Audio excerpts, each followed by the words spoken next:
Hey guys, how you going? I hope you're all doing very well. This evening I'm going to be doing another movie review, so hopefully you find this one interesting. This movie is a horror film from the USA, English language, released in the year 2019, directed by Kevin Kolsch and Dennis Widmeyer, and this film was called Pet Sematary.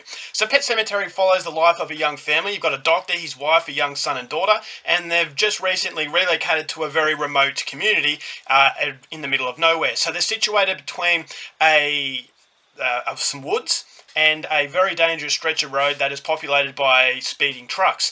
And because of these speeding trucks, the community that live here have actually lost a lot of pets. A lot of cats and dogs have been killed, so in order to honour their memory, the children in this community have decided to build a pet cemetery that's located in the woods that's very close to this house. So the family are a little bit curious about this, and their neighbour Judd actually gives them a rundown of the history of the pet cemetery, but what he doesn't tell them is that it hides a very sinister secret.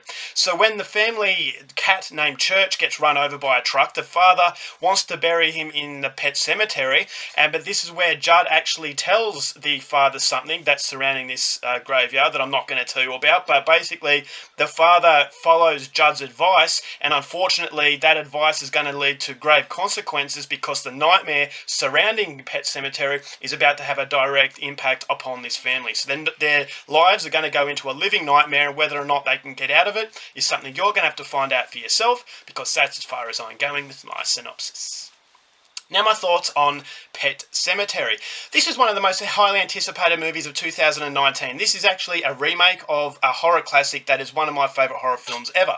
Is that it's not a great film, the original Pet Sematary. It's not a movie that's basically perfect. There's got a few silly moments in it, but tonally, that is an absolutely brilliant movie. It's one of the best atmospheres that I've ever experienced. When I was a child and I watched Pet Sematary, I was terrified, and even by today's standards, I'm still terrified. Is that a lot of these movies you can kind of grow out of, and that when you're older, it's not quite as scary, and you say to yourself, what was I thinking? But Pet Sematary, the original, still scares me to this day. It's because you've got very scary characters, and that atmosphere is absolutely pure as far as horror is concerned. So when I heard that this is going to be a remake, I thought, alright, well, how are they going to do this? But what I liked about this is that it's more of a reimagining as opposed to a remake. Is that, okay, it is taking inspiration from the horror classic, but it's actually taking a lot of material from the novel that the original was based on, the Stephen King adaptation. And so the novel actually didn't, the original didn't use all the material in the novel, and so this is leaving a window of opportunity for a reimagining.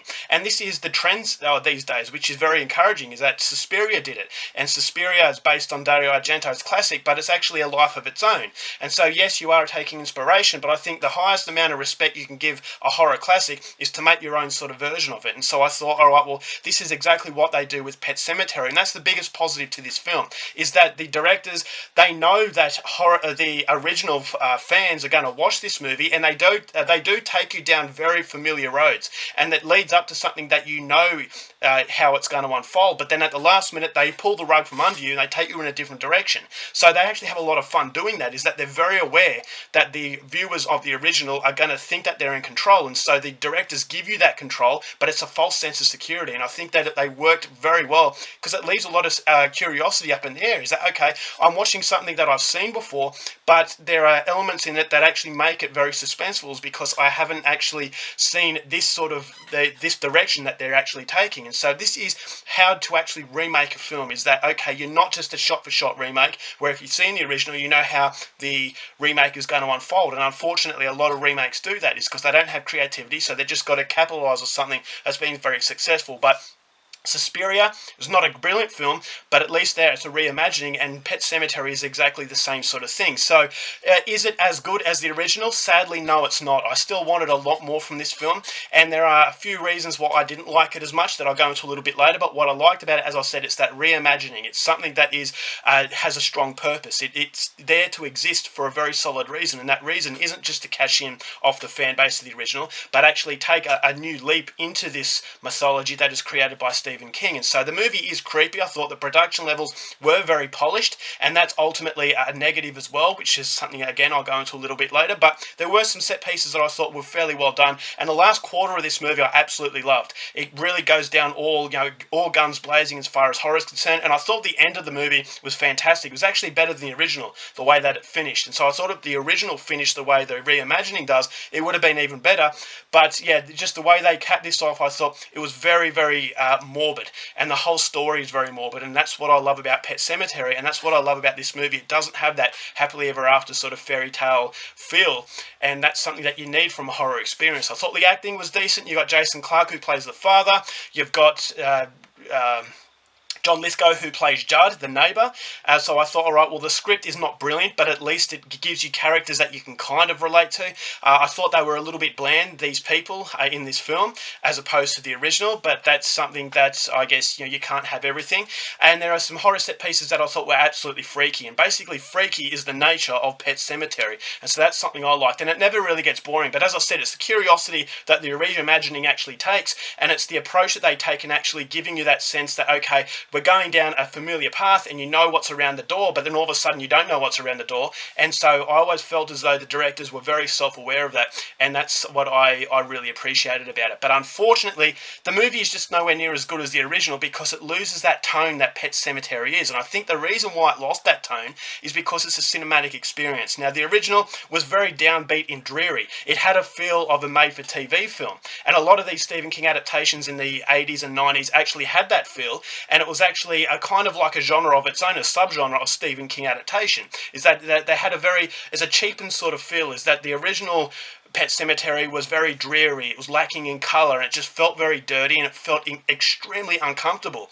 And that's why I believe that's one of the scariest films, is because it just creates that very suffocating environment. And I think the suffocating environment is lost in that translation because it's a little bit too polished. And this is a cinematic film that's trying to appeal to a cinematic audience, and I just don't feel that Pet Sematary is that kind of movie. So you lose a lot of that suffocating presence. Yes, it is fairly scary here and there, but it does have a lot of modern horror tropes in that there's a few jump scares, and there's also a lot of score in this movie that's dictating when the horrible things are going to happen, which is something I really didn't like. And I also didn't like the fact that the characters in the original weren't as interesting as, the characters in the remake weren't as interesting as the original. The original, there was something very quirky and off about each and every one of these people, but this movie, the remake, the characters, the script doesn't allow these characters to blossom into anything that's quirky, and especially John Lithgow's character of Judd.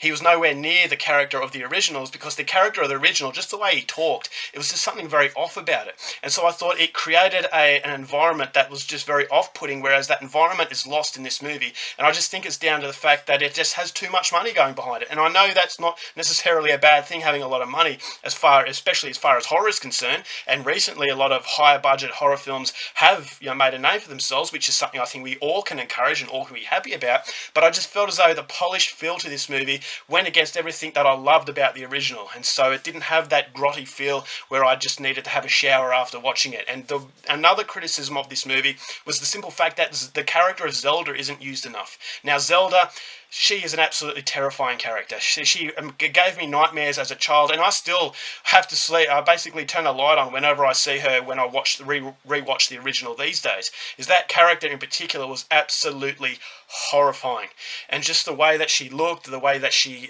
was talking, I just thought, oh, that is the stuff of nightmares. But in this movie, it's not used enough, and so I thought that was the most interesting character and the most impactful character in the original, but she's not used in a way where I thought it was overly scary. And so the level of scare, the level of fear in this film isn't quite as highly impactful as the original was, and so that's something, again, that I didn't really like. And so there's a strong level of lackluster quality in this movie that I just didn't feel as though it really got my expectations as much as I really wanted it to. I wanted to love this movie, but I just didn't love it. And I know, some people might love it, each to their own, but for me, yes, it's a good horror film, and I love the fact that it's actually trying something different and taking creative liberties within a story that was seen before, and this is something that needs to be encouraged, but I just don't feel as though they nailed everything that Pet Sematary is about. So the original is one of my favourite horror films of all time, but unfortunately the remake falls well short. It's still a film that I would recommend to anyone who likes Stephen King adaptations, because it does have its moments, but unfortunately it's just that lackluster quality that brings it down a notch and ultimately becomes a little bit of a disappointment. But having said that, pushing all that aside, it's still a film I'd recommend. Go out there and see it. I'm going to give Pet Sematary 3 stars. Alright guys, that's it for my review. Hope you enjoyed it. Till next time, keep watching movies, and I'll see you there.